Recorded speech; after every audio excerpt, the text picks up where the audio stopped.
rescue, revamp, create. The art of drum synthesis. The new course is available at Letsynthesize Academy. Yo, Dan Larson here, welcome to the new Synthesize Sunday episode, and today I want to show you an awesome trick that I found in the new Mefjus track, Shai Hulud, whatever, and I recreated a small part of that like this.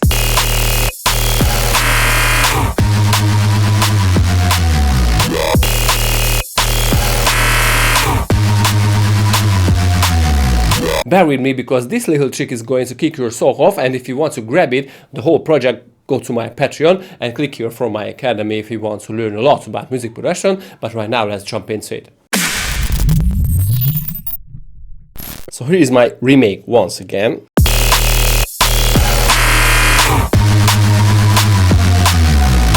And the original.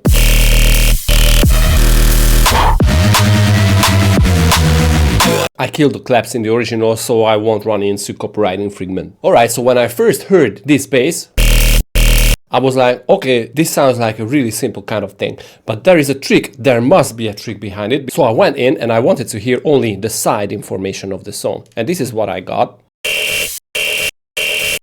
Yeah, so you can hear that I was right, there is something on top of the main bass. This is a real weird kind of sound. If you have a look on the spectrum, you can see two peaks. This one is at around 2.7 and this one is around 500 Hz.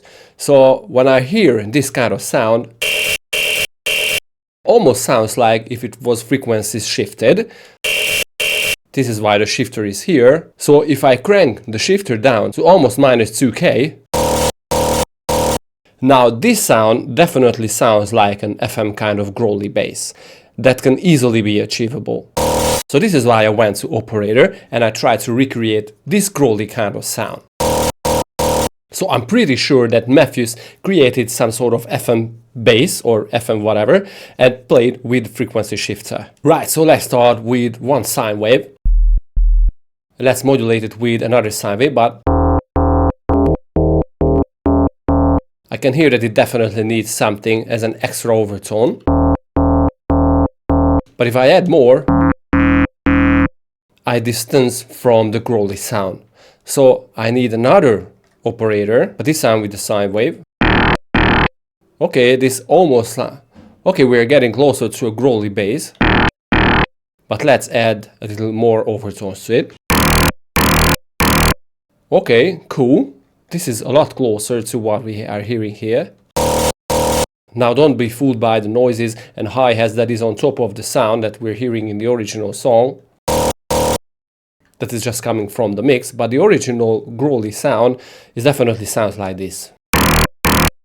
Or something like that. But I wanted to add the noise too, to create a little more chaos, and also we don't need the really low frequencies.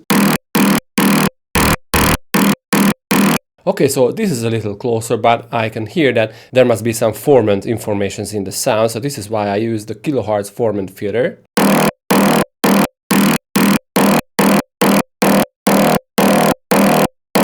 Okay, we are getting a lot closer now to this. Okay, let's add an OTT to make the sound a little cleaner. Alright, but here comes the tricky part when we want to shift this up. So let's click on the frequency shifter, and if I crank this up, this is not what I hear in the original song without the frequency shifter. Although the transpose or shifted down version is very close to mine, so there must be a trick with the frequency shifter. So if I use only one instance of frequency shifter, you can hear that the lower frequencies goes to a higher range of the spectrum too. That in the original sound is not happening. I ditched the one instance shifter and I used a two-band frequency split and apply different shifter on the top band and on the low band. So the top band is at around almost the same frequency as we use or as we heard in the original song, but the low frequency is a little different. It only shifts up to about 300 Hz. So right now it is a lot closer to the original one. And after that, I only had to do is apply some EQing, like chopping off the lows a little bit around 1K, and the sharp peak at around 3K was a little too much, so I had to kill that too. And now we are really close to the original. Of course, it is not completely the same, but you get the idea. Like, you can create crazy things with this little trick that I'm just presenting to you. Okay, so after that, the only thing we needed to do is create the bass itself, the main bass that contains this top layer that we just made. And that sounds like a really simple kind of compressed sine, but with a little twist, because I hear that it does not use only a sine wave with some noise and compressed or distorted and saturated together, but you know, it has a little different kind of peak in the frequency spectrum. So this is why I wanted to go with the icon has kick from Serum. So basically I just exported the wavetable and dropped it into Faceplan. Is this even legal? Anyway, so I used the icon has kick wavetable and I frequency modulated it with a simple sine. Alright, but I heard there's some serious noise is coming through the original sound. So this is why the bit crush is here.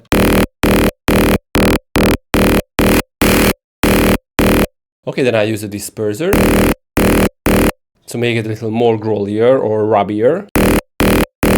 Now you don't really hear what it does without the OTT.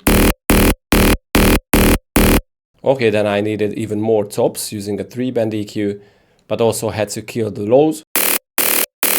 And maybe a bit on the very tops. And some extra distortion to the end. Okay, so this is the main character of the sound. I had to use a sub.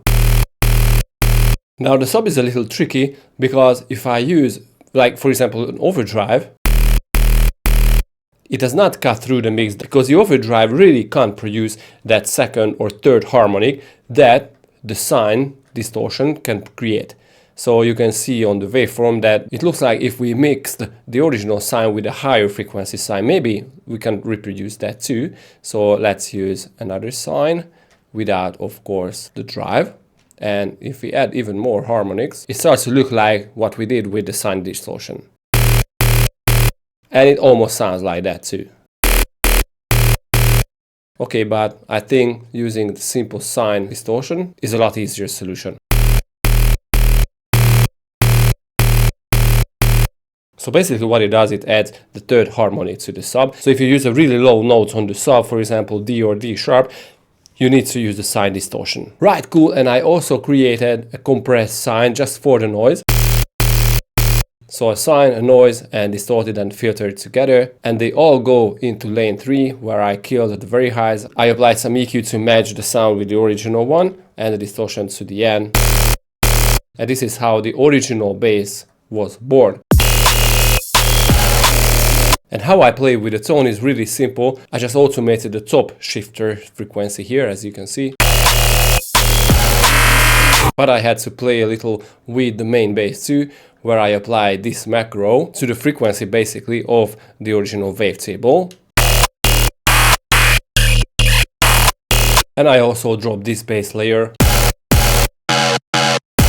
That does not sound like the original, but at least we have some options. So you don't want to copy the original song one by one. And after that I used my glitch collection, you can grab it here, to create this sound. And the sorries. With the vocal layer. And this yoink bass or whatever it is. 2010 Skrillex Growl bass. Right, so grab this project from my Patreon below with millions of other awesome drum and bass, dubstep, whatever projects, and check my academy if you want to learn more about music production. See you guys next time. Peace!